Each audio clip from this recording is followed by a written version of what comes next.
Hello, my name's Pete Auger, and I'm the City of Novi City Manager. I want to welcome you to this edition of After the Gavel, where we bring you up to speed on some interesting highlights from the recent City Council meeting. As some people say, it was a meeting with a lot of meat on the bone, so let's get to it. There were 3 presentations to City Council. The first was a presentation by our traffic consultants, AECom. They presented their findings of a traffic study around the Novi and Grand River intersection. This looked out to the year 2028 and anticipated about a 5% growth rate.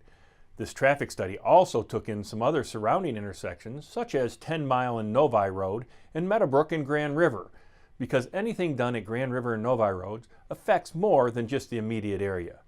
The full report offered several options to help move traffic more efficiently, but none of these can be done by ourselves. We need to work with MDOT and the Road Commission for Oakland County, as we all have different road responsibilities that play into this area and how traffic moves. Our City Council asked some good questions, and I'm sure will be a hot topic moving forward. The next presentation was from our Finance Director, Carl Johnson. He gave the City Council an update on our annual financial report that ended June 30th of 2018.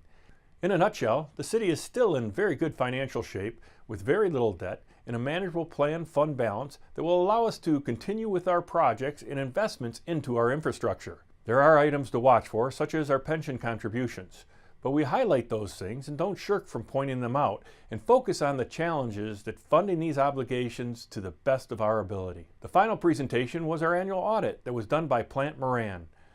Their audit reiterated a lot what was in the financial review, but also reassured the City Council that we are living up to and by all the financial rules and applications dictated by the state, federal, and best accounting practices for municipalities. There were a handful of action items that are moving forward.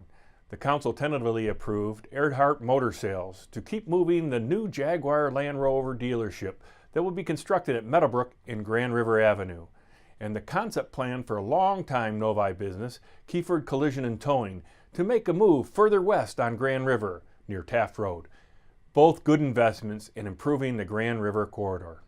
The City Council also approved Superior Air Ground Ambulance of Michigan to move forward with repurposing of a building on Grand River Road near Meadowbrook to be more of a regional ambulance center, moving more of their assets into the city. This should improve our improved response times by our ambulance service, continuing to position us as the model to follow in emergency services.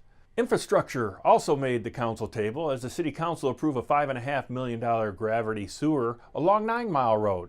This improvement will help us with sewer capacity, but it's also better for our maintenance budget well into the future. City Council approved the purchase and installation of some playground equipment for Pavilion Shore Park. This will definitely help as we move forward with the renovations and improvements at Lake Shore Park next year. Thanks for hanging in there with me. I told you it was a heavy agenda. Last but not least on the action items was appointing one of our citizens to finish out the term, a former council member, Wayne Roble. This is challenging in so many ways for City Council, but the city charter does not allow for delaying action. We had 13 applicants for one open position. The City Council interviewed 11 at a special meeting recently and voted for Ramesh Verma to fill the position. Welcome to our incoming council member, Mr. Verma. Our staff looks forward to working with you alongside our other council members.